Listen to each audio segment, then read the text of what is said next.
Find the flaw in this logistics model, and I'll give you $10 million. Adrian Moretti's voice, a rich baritone accustomed to command, sliced through the hushed elegance of La Vela. It was a sound that didn't request attention. It seized it. Every head in the sun-drenched, white-marbled dining room swiveled towards the corner table, where the 35-year-old titan of industry stood, a predator in his natural habitat. His suit was a custom shade of charcoal that probably had its own name, and his dark eyes, sharp and intelligent, swept the room with the casual arrogance of a man who had never been told no and believed it. He held up a tablet, its screen glowing with a dizzyingly complex web of nodes, vectors, and data streams. It was a visualization of a supply chain algorithm, a digital tapestry of global commerce. To the assembled power brokers of New York, the venture capitalists, the real estate moguls, the old money doyens, it was an incomprehensible scrawl. To Adrian, it was a masterpiece, and this was his gallery. "Come now," he taunted, a smirk playing on his lips. "Some of the finest minds in America are in this room. Wharton, Stanford, Princeton. Surely one of you can spot the inefficiency that my team of MIT doctorates has missed. $10 million. A nice little bonus for your Sunday brunch." A ripple of nervous, appreciative laughter went through the room. This was classic Adrian Moretti, a display of intellectual dominance wrapped in a spectacle of wealth. No one would take the bait. To challenge Adrian was to risk public humiliation, and the price of failure was far higher than the potential prize. They were content to be his audience. At a service station near the kitchen, Sarah Martinez felt her world shrink to the size of the heavy silver tray in her hands. At 25, she had perfected the art of invisibility. 18 months of wearing La Vela's starched white apron over a simple black dress had taught her how. Keep your hair in a tight, unobtrusive bun. Keep your eyes downcast. Speak only when spoken to, and then only in the deferential murmur of the service class. Her life was a carefully constructed fortress of anonymity, built to protect the fragile ruins of who she used to be. But she had seen it. The moment the diagram flashed on Adrian's tablet, the error hadn't just been visible, it had screamed at her. It was a subtle, elegant, and utterly catastrophic flaw in the routing logic, a feedback loop that didn't account for diminishing returns in last-mile delivery consolidation. It would create phantom efficiencies on paper, but would lead to cascading delays and spiraling fuel costs in the real world.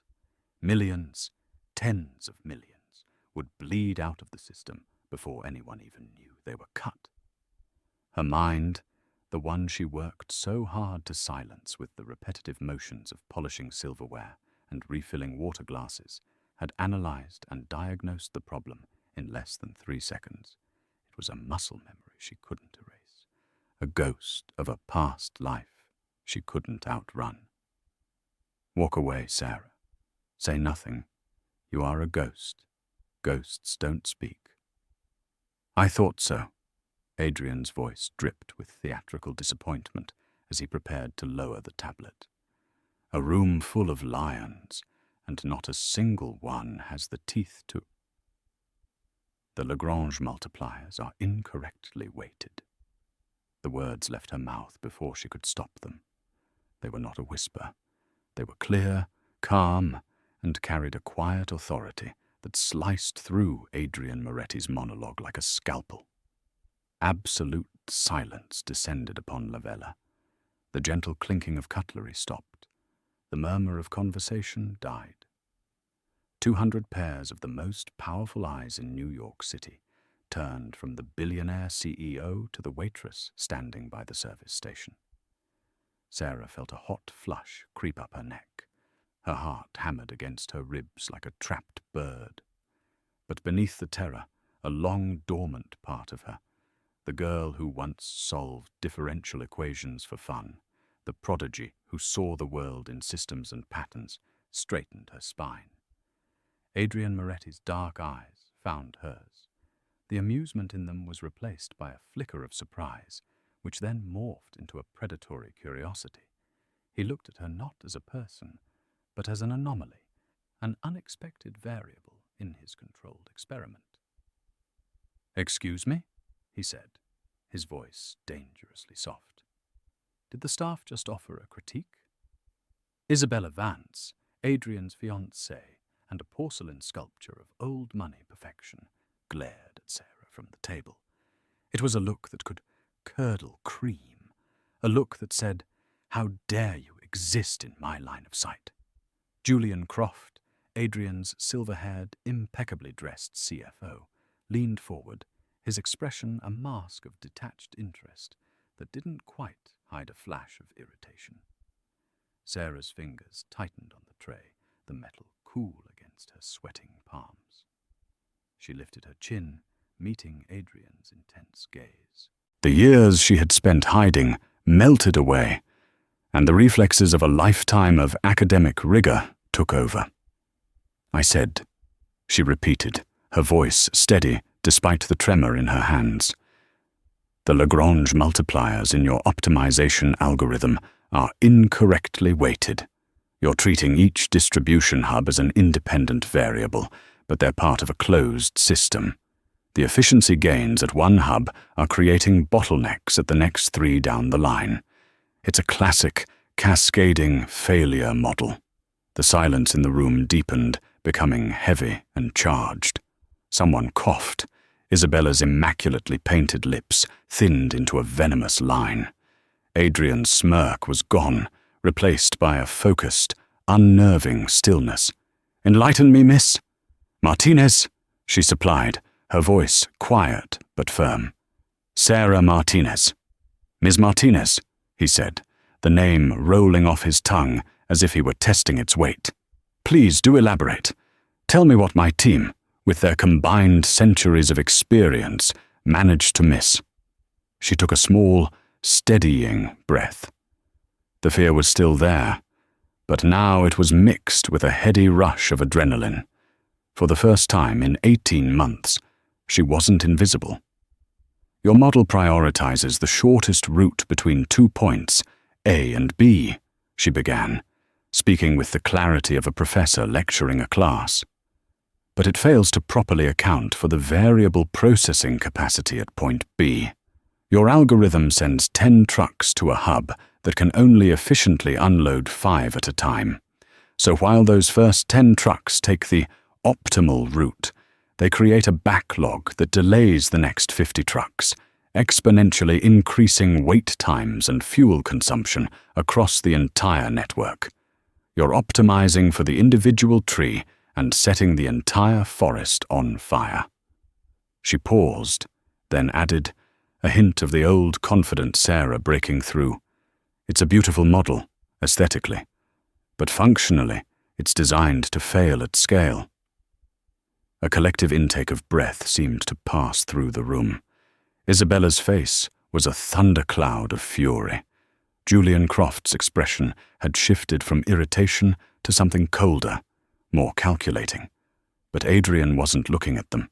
His eyes were locked on the diagram, his thumb frantically swiping, his jaw tightening as her words recontextualized the glowing lines on the screen. The seconds stretched into an eternity. 10, 20, 30. Then his head snapped up. His gaze met hers across the room, and in his eyes, Sarah saw a startling, terrifying flash of recognition. Not of her, but of her mind. He saw a peer, an equal, and in that moment, in front of the city's elite, she had just proven him fallible. She had just made herself dangerously interesting. "Julian," Adrian said, his voice a low command, his eyes never leaving Sarah's. "Run a simulation. Introduce a variable processing capacity constraint at the distribution hubs. Weight the multipliers as she described." Julian Croft materialized at his side, his own tablet already in hand.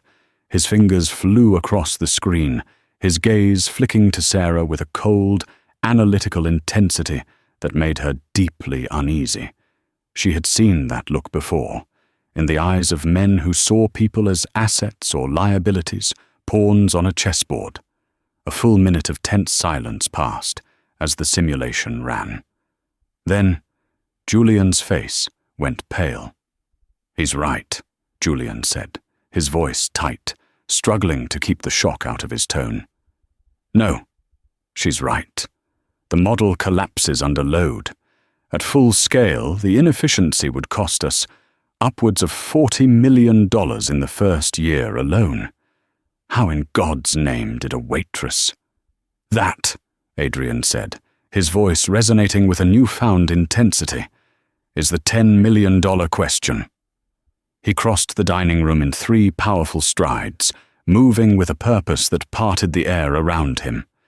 He stopped directly in front of Sarah, so close she could feel the heat radiating from him, smell the faint, clean scent of expensive soap and sheer willpower. "Sarah Martinez," he said, his voice a private murmur in the silent room. "You didn't just guess that. You didn't read it in an article. That was a doctoral-level analysis of a proprietary algorithm, so I'll ask you again. How?" Panic, cold and sharp, pierced through her adrenaline. This was it. The questions, the scrutiny, the end of her carefully constructed sanctuary.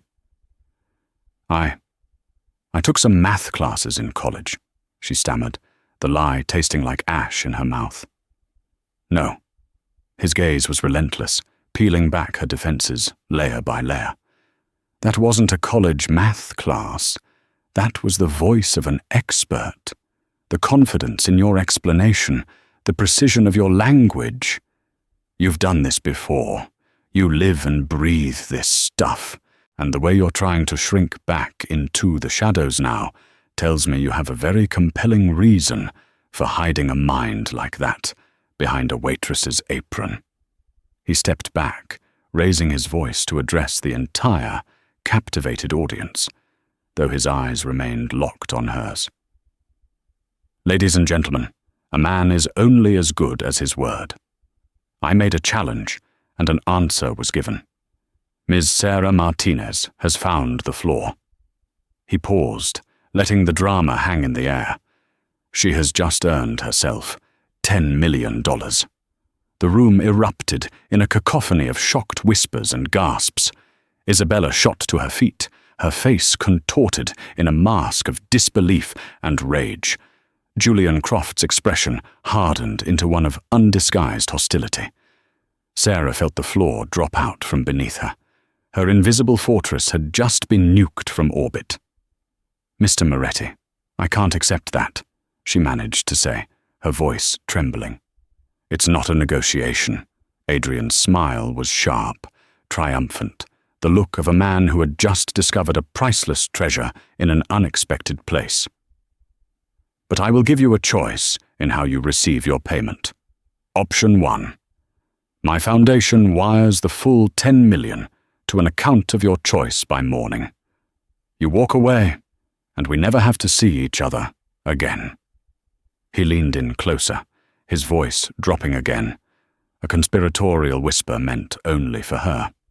"Option 2, you come to work for me, Moretti Global, head of the new Strategic Analytics Division.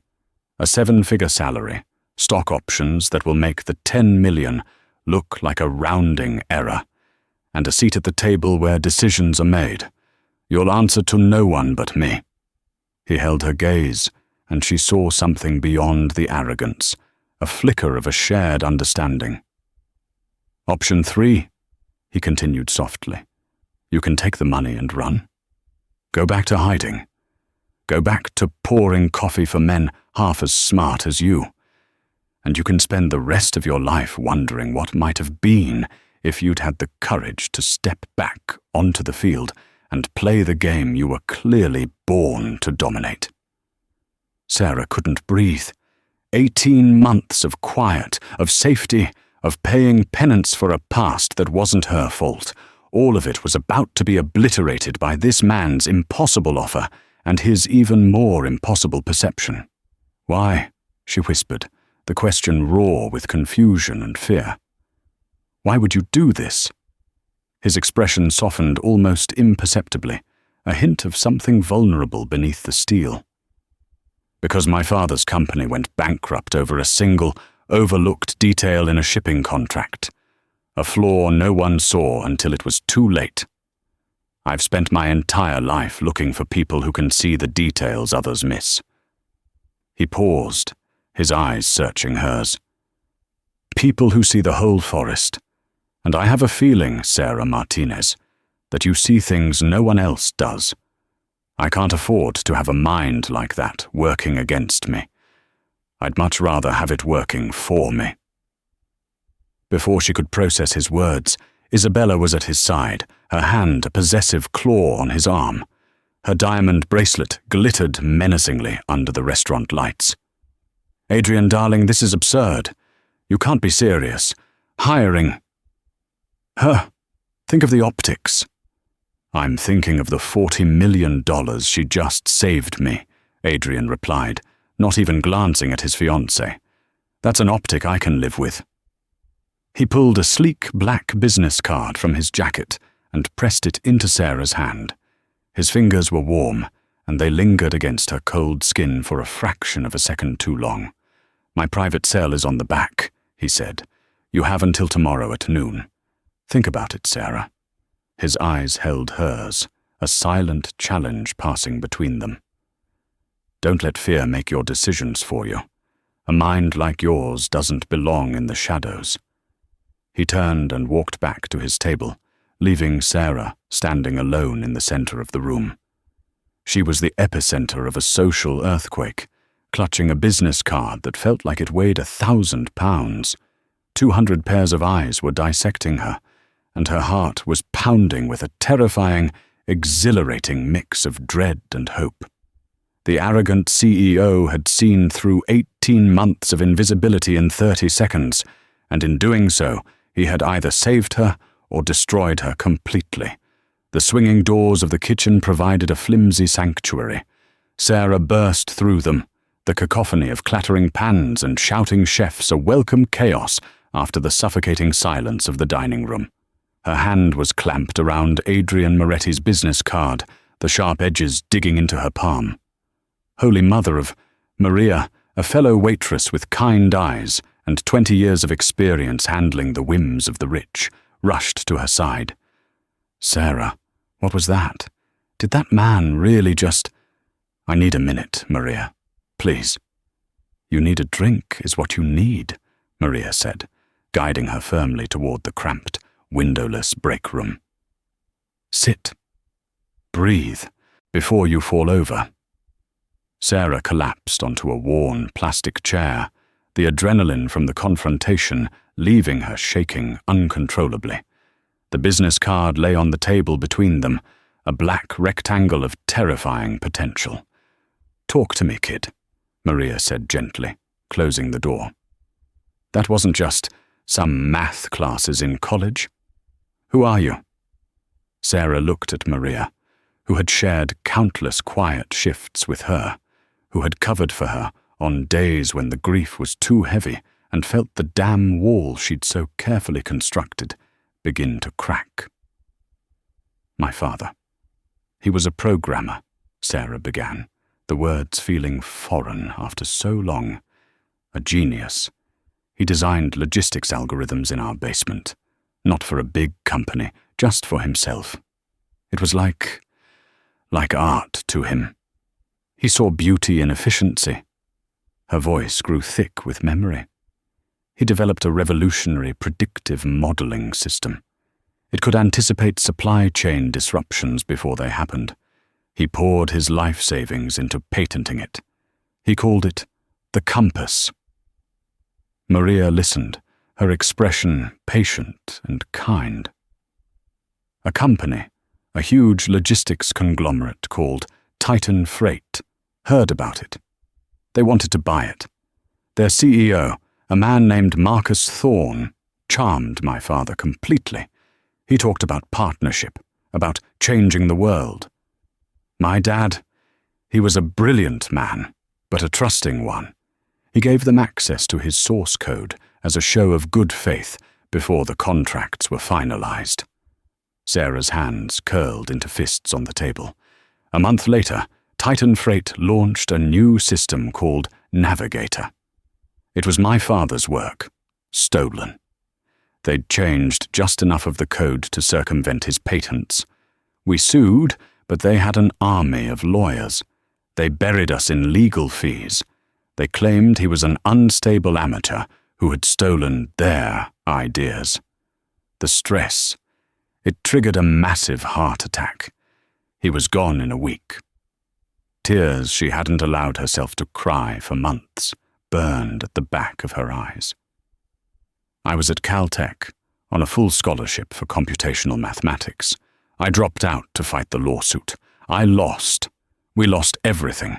The house, the savings, his reputation. I was left with nothing but debt and a name that was poison in the tech world. So I disappeared. I became Sarah Martinez, Waitress, invisible. Until today, Maria said softly.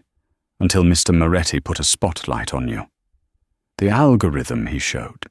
It was a bastardized version of my father's work, Sarah whispered, the pieces clicking into place with sickening certainty. I recognized the core architecture, but it was clumsy, flawed.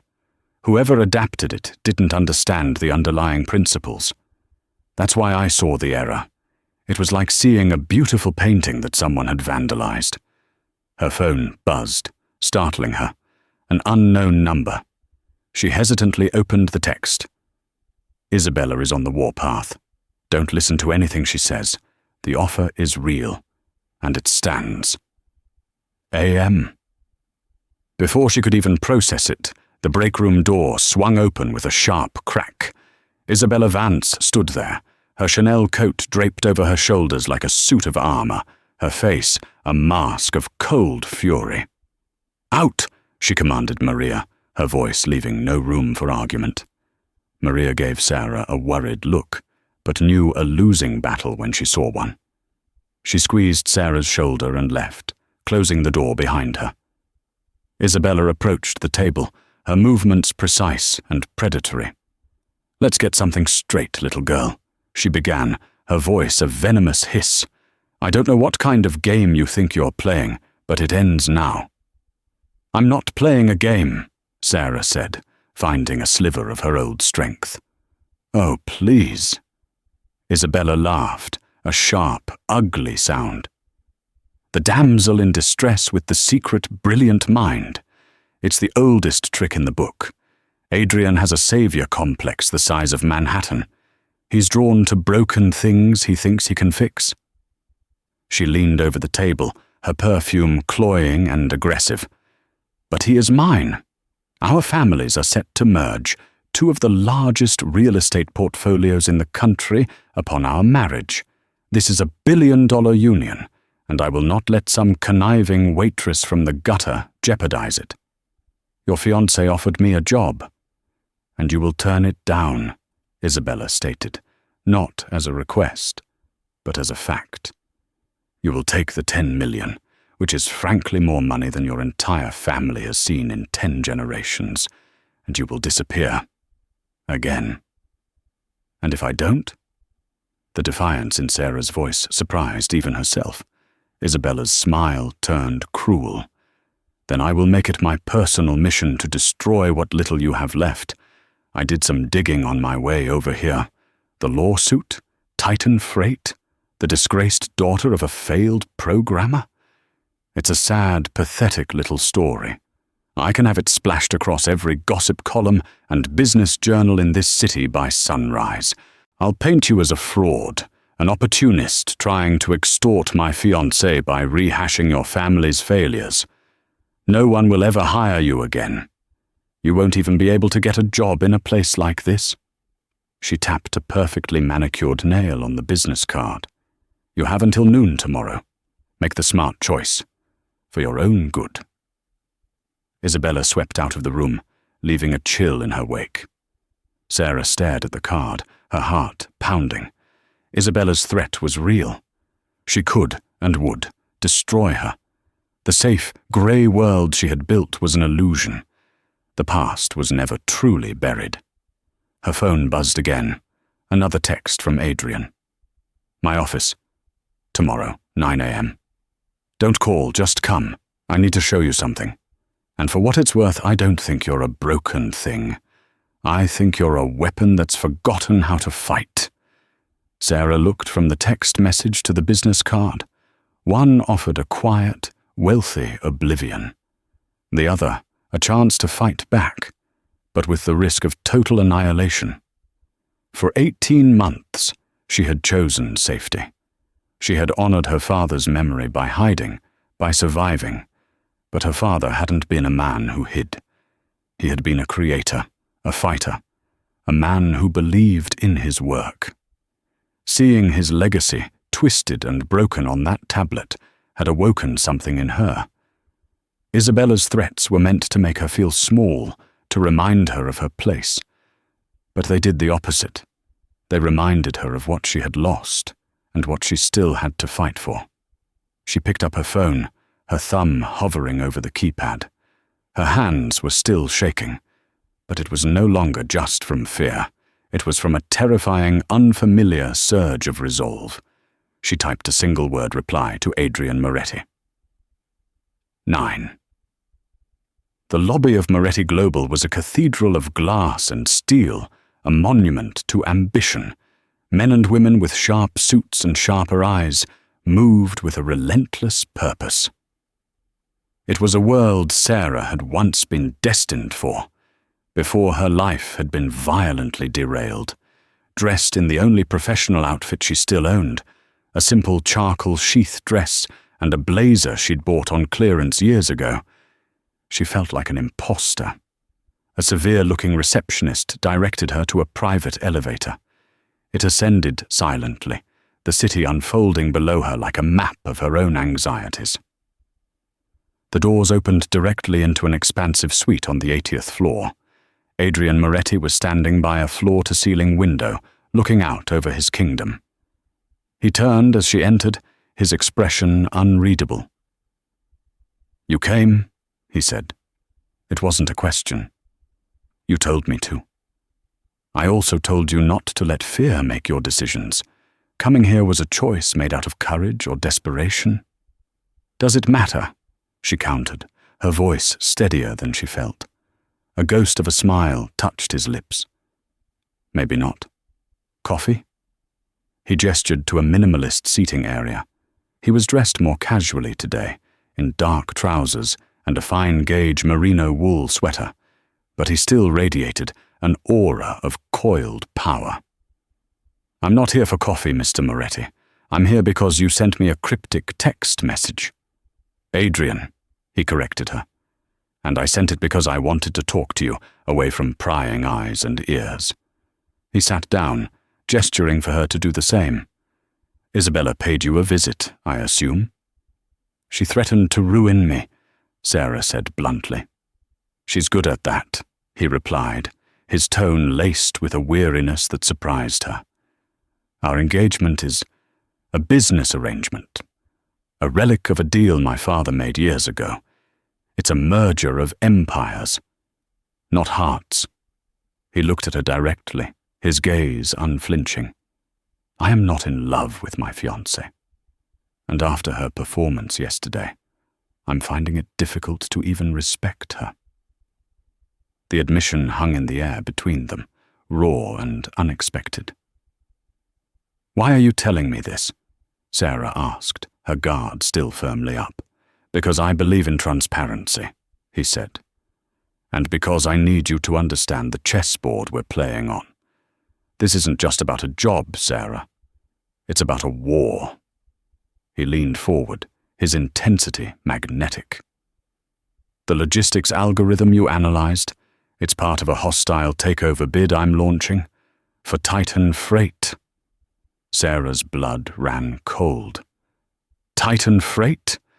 "The company that destroyed your father," Adrian confirmed, his voice softening with empathy. "I know the whole story. Marcus Thorne, the compass, the lawsuit. I did my research last night. What they did to your family was unconscionable." Sarah felt speechless, a storm of emotions churning inside her. You knew all that, and you still want to hire me?" "I don't want to hire you in spite of it. I want to hire you because of it," he said, his voice dropping to a passionate intensity. "Thorne built his empire on your father's stolen genius. His navigator system is the cornerstone of his company, but like you said, it's a flawed, bastardized version. It's inefficient. It's bleeding money, and I'm going to use those inefficiencies to break his company apart and acquire it." He stood and walked back to the window. "But my team can only see the numbers. They see the financial weaknesses. They don't understand the core technological flaw. You do. You understand it better than anyone alive. You have your father's blood in your veins. You see the art, the beauty in the system he created." He turned back to face her, his eyes burning with conviction. "I'm not offering you a job, Sarah. I'm offering you revenge, a chance to reclaim your father's legacy. Work with me. Help me tear down the man who destroyed your family. We'll expose him for the thief he is. And when the dust settles, we will rebuild your father's algorithm, the compass, the way it was meant to be, and we will integrate it as the operating system for the new Moretti Global Logistics Division. His name will be on it. His legacy will be restored."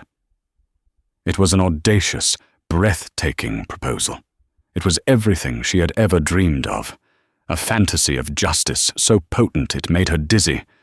But the burned part of her, the part that remembered the sting of betrayal, was screaming in protest. "Why?" she whispered, the single word encompassing a universe of doubt. "Why would you do this for me? For my father?" Adrian ran a hand through his dark hair, a gesture of frustration that seemed out of character. "I told you about my father's company. It wasn't a big corporation. It was a small shipping business he built from the ground up. The man who exploited the flaw in that contract, who drove him into bankruptcy, was Marcus Thorne." Sarah gasped. Thorne was just starting out then, a small player at Titan Freight. He was ruthless. He destroyed my family for a minor promotion. I've spent the last 15 years building my empire with one singular goal in Wesh. The silence in the room was a physical entity, a crushing weight that threatened to suffocate her. Sarah looked at Adrian, at the flicker of doubt in his eyes, a doubt that felt like a personal, catastrophic failure. Julian's smile was a masterpiece of predatory triumph. He had not only anticipated her move, he had dismantled it with the effortless cruelty of a grandmaster checkmating a novice. He had made her a fool. He had made her a liability. And in this world, liabilities were discarded. But as the despair threatened to pull her under, a different, colder current rose from the depths of her being. It was the voice of the girl who saw the world not in emotions, but in systems. The girl who understood that every action creates a reaction, every input generates an output. Julian had made a move. He believed it was the winning one. But he had miscalculated. He had analyzed her as a person, a traumatized, emotional, predictable woman. He had failed to analyze her as a system, and that was his flaw.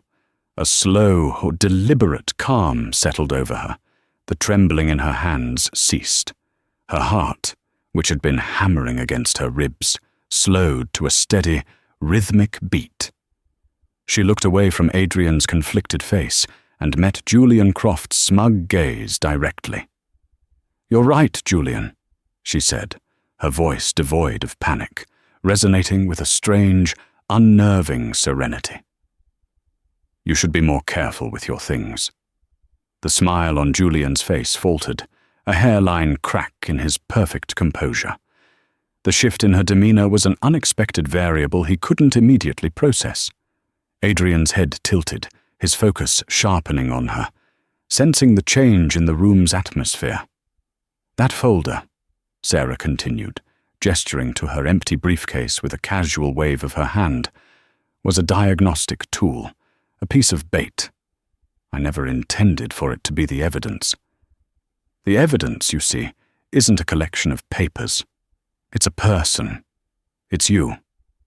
She stood up, her movements fluid and confident, and walked towards the large, smart screen that dominated one wall of the boardroom. "For the past 3 weeks, I haven't just been analyzing Titan's algorithm. I've been analyzing ours. I've been analyzing the entire ecosystem of Moretti Global. Because a system, Mr. Moretti," she said, her eyes finding Adrian's in the reflection on the dark screen, "is only as strong as its most trusted component, and the most dangerous flaw is the one you believe to be a feature." Julian scoffed, regaining his footing. "This is a pathetic, desperate gambit. You have nothing." "Oh, I have everything," Sarah countered, her voice dropping to a near whisper, yet carrying to every corner of the room. "I have the ghost of my father's code you planted in the navigator system. That elegant, corrupted subroutine. It was your signature. You couldn't resist putting your own clever twist on his work, could you? A little flourish to prove you were smarter. But you left fingerprints. Digital, cryptographic fingerprints that trace back not just to your shell corporations, but to a private server you keep in a data haven in the Cayman Islands. A server you pinged from your office terminal at 3:17 a.m. 2 nights ago to admire your handiwork." Julian's face went white, the color drained from his skin, leaving a pallid, waxy mask of shock. "But that's just data," Sarah pressed on, her voice gathering strength, becoming an indictment. "It's abstract. I needed something more. I needed to see how the system behaved under pressure. So this morning, I ran a simulation of my own. I sent an encrypted email to the board's security subcommittee from a ghost address. The email contained a single, heavily redacted document hinting at high-level financial malfeasance by a senior executive.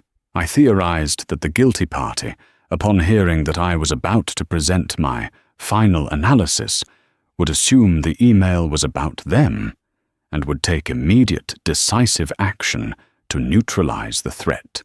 Me. They would try to discredit me by removing my so-called proof." She turned to face him fully.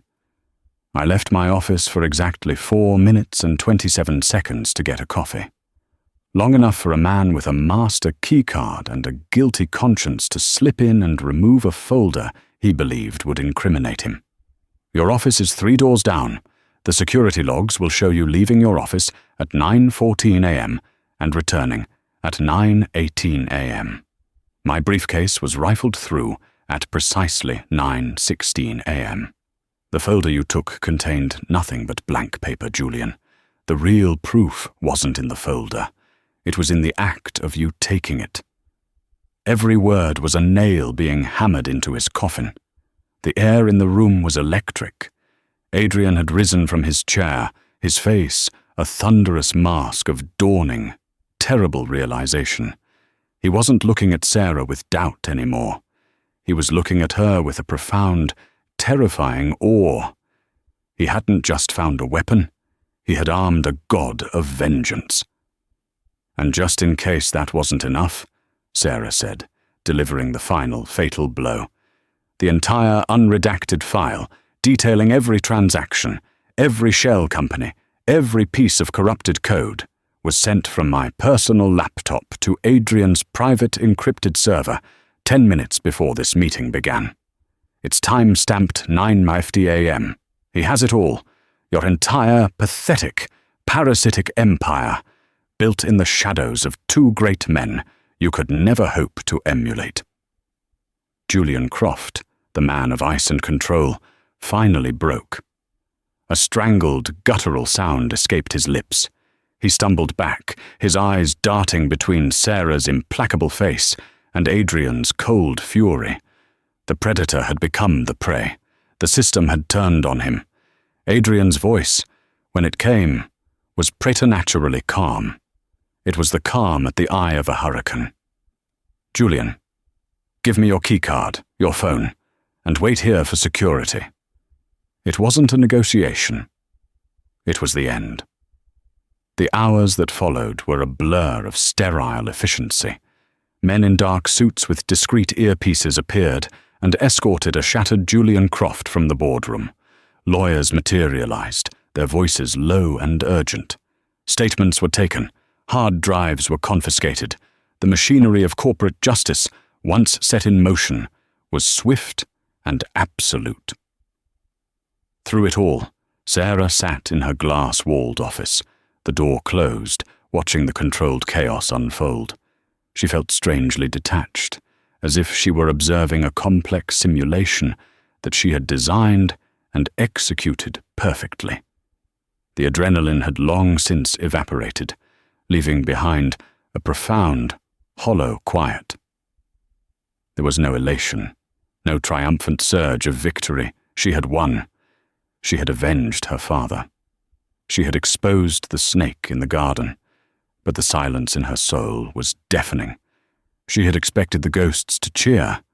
Instead, they had simply faded, leaving her alone in the silence. Late that night, long after the last of the lawyers had departed, and the building had fallen into the deep, humming slumber of a corporate skyscraper after hours, Adrian appeared at her door. He didn't knock, just stood in the doorway, his tie loosened, his jacket gone, looking older and more weary than she had ever seen him. "They're gone," he said, his voice raspy. She nodded, not looking up from the city lights spread out below, like a carpet of fallen stars. He walked in and stood beside her at the window. For a long time, they just stood there, two solitary figures against the vast, glittering darkness. 10 years, he said finally, his voice thick with a quiet, raw disbelief. He sat in meetings with me every day for 10 years. He helped me build this company. He advised me on the Titan acquisition. He was my right hand. And all along, he was a parasite. He shook his head, a gesture of profound fatigue. I've spent my entire adult life looking for the flaw in the system, the single point of failure. And it was sitting across the table from me the entire time, drinking my scotch. You couldn't have known, Sarah said softly. He was part of your baseline. You can't see a flaw if you think it's a fundamental part of the design. He turned to look at her, his dark eyes searching her face in the dim light of the office. But you did. You saw it instantly. How? Because I wasn't looking at him as your friend, she replied, finally meeting his gaze. I was looking at him as a variable, an anomaly. My father taught me that the most elegant systems are often brought down by the simplest, most human emotions. Greed, envy, pride. Julian wasn't just stealing money. He was resentful. He resented you for your brilliance, and he resented my father for his. The corrupted code he planted. It was an act of intellectual vandalism. It was his way of proving he could deface a masterpiece. Adrian absorbed her words, a flicker of understanding, and something deeper, something akin to solace, in his eyes. My father's ghost. I always thought it demanded vengeance. I thought taking down Thorne would silence it. But today, taking down Julian, it felt different. It felt like justice. Vengeance is loud, Sarah whispered, the truth of it forming on her lips as she spoke it. It's a fire that consumes everything. Justice is quiet. It's just the act of putting things back in their right place, of balancing the equation. He reached out, his fingers gently brushing a stray strand of hair from her cheek. The touch was electric, a spark of warmth in the cold, sterile room. It wasn't a gesture of possession or even of romance.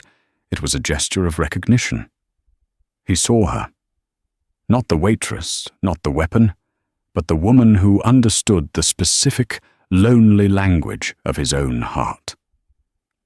"Come with me," he said, his hand dropping but the connection between them remaining. "Let's get out of here." He took her not to a restaurant or a bar, but to his apartment, a vast, minimalist space at the very peak of the building, with windows that seemed to erase the boundary between the room and the sky. He poured them both a glass of amber liquid that tasted of smoke and peat and time. They didn't talk about Julian or Titan or algorithms. They talked about the things that had been buried for years. She told him about her father's laugh, about the smell of solder and coffee in his basement workshop, about the way his eyes would light up when he solved a particularly beautiful problem. He told her about his own father, a man with calloused hands and a kind heart, who believed in a handshake deal and who was destroyed by a world that had stopped valuing such things. They were two architects of lonely empires, one of commerce, one of grief, finding a shared border in the quiet hours before the dawn. The space between them, once charged with the tension of their mission, was now filled with a different kind of energy, a fragile, tentative sense of peace. "What now, Adrian?" she asked, her voice small in the vastness of the room. "You've won. The Titan acquisition will go through. You'll have your victory over Thorn." "It's not my victory anymore," he said, looking out at the first pale blush of morning creeping over the horizon. "It's ours, and it's not the end. It's the beginning." He turned to her, a new clarity in his eyes. This was never just about tearing something down. It was about having the chance to build something right. The next day, the news of Julian Croft's spectacular fall from grace sent shockwaves through the financial world. It was a clean, brutal excision. By noon, his name had been scrubbed from the Moretti Global website. By evening, the merger agreement with Isabella Vance's family had been formally and irrevocably terminated. Isabella, predictably, had stormed into his office that afternoon, her face a mask of incandescent rage. Sarah had watched from her own office as Adrian met the storm not with anger, but with an unassailable calm. "Our arrangement was a system, Isabella," he had said, his voice audible even through the thick glass. "And it was flawed. It was based on legacy assumptions and inefficient emotional outputs.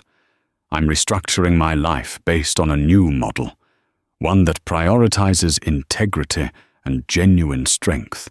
You are no longer a strategic asset." He had dismantled their billion-dollar union with the same dispassionate precision he would use to divest from an underperforming stock. It was chilling, but for Sarah it was also liberating. He was a man who, having found a catastrophic flaw in his own life's code, was now ruthlessly debugging it. A week later, Sarah stood with Adrian, not in a boardroom, but in a newly emptied wing of the 80th floor. The space was vast and white, and filled with the scent of fresh paint and possibility. Teams of technicians were installing servers and laying miles of fiber optic cable. "What is this?" she asked. "This is the beginning," he replied, a rare, genuine smile touching his lips. He handed her a tablet. On the screen was a single, elegant logo, a stylized compass rose. Beneath it, 2 words: The Compass Project. "We're not just acquiring Titan's assets," he explained, his voice resonating with a passion she had never heard from him before. "We're gutting them. We're going to build a new logistics system from the ground up. Not Navigator. Not a corrupted, inefficient imitation.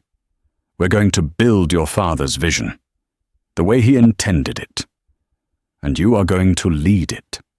She stared at the logo, her vision blurring with tears she had refused to shed for nearly 2 years. It wasn't just a job offer. It was a restoration. It was a legacy, pulled from the ashes and handed back to her, shining and whole. "His name will be on the patent," Adrian continued softly, standing beside her. "As the original architect. His reputation will be restored. Everyone in this industry will know who the true genius was." She finally looked up at him, the full weight of his actions settling upon her. He hadn't just given her a chance at revenge. He had given her back her father. He had given her back herself. "Why?" she whispered, the question she had asked on that first day. But this time it was filled not with suspicion, but with a profound, trembling gratitude. He didn't answer with words. Instead, he simply gestured to the empty room, to the blank screens waiting to be filled, to the future waiting to be written. The answer was in the shared space between them, in the quiet understanding that they were both survivors of flawed systems, now given the chance to build a new one, a better one. She swiped the screen on the tablet, bringing up a blank command line interface. A single green cursor blinked patiently in the void, a tiny, hopeful heartbeat in the machine. For 18 months, she had been invisible, a ghost haunting the edges of her own life. She had been a weapon, sharpened by grief and wielded for revenge. But now, in the quiet hum of the nascent server room, with the architect of her second chance standing by her side, she was something more. She was a creator again. Her fingers, steady and sure, moved to the keyboard. She typed the first line of code, a single instruction that was both an echo of her father's genius and the first note of her own. New song. The war was over. The silence was no longer empty. It was filled with the infinite, beautiful potential of a blank page. And together, they were ready to begin.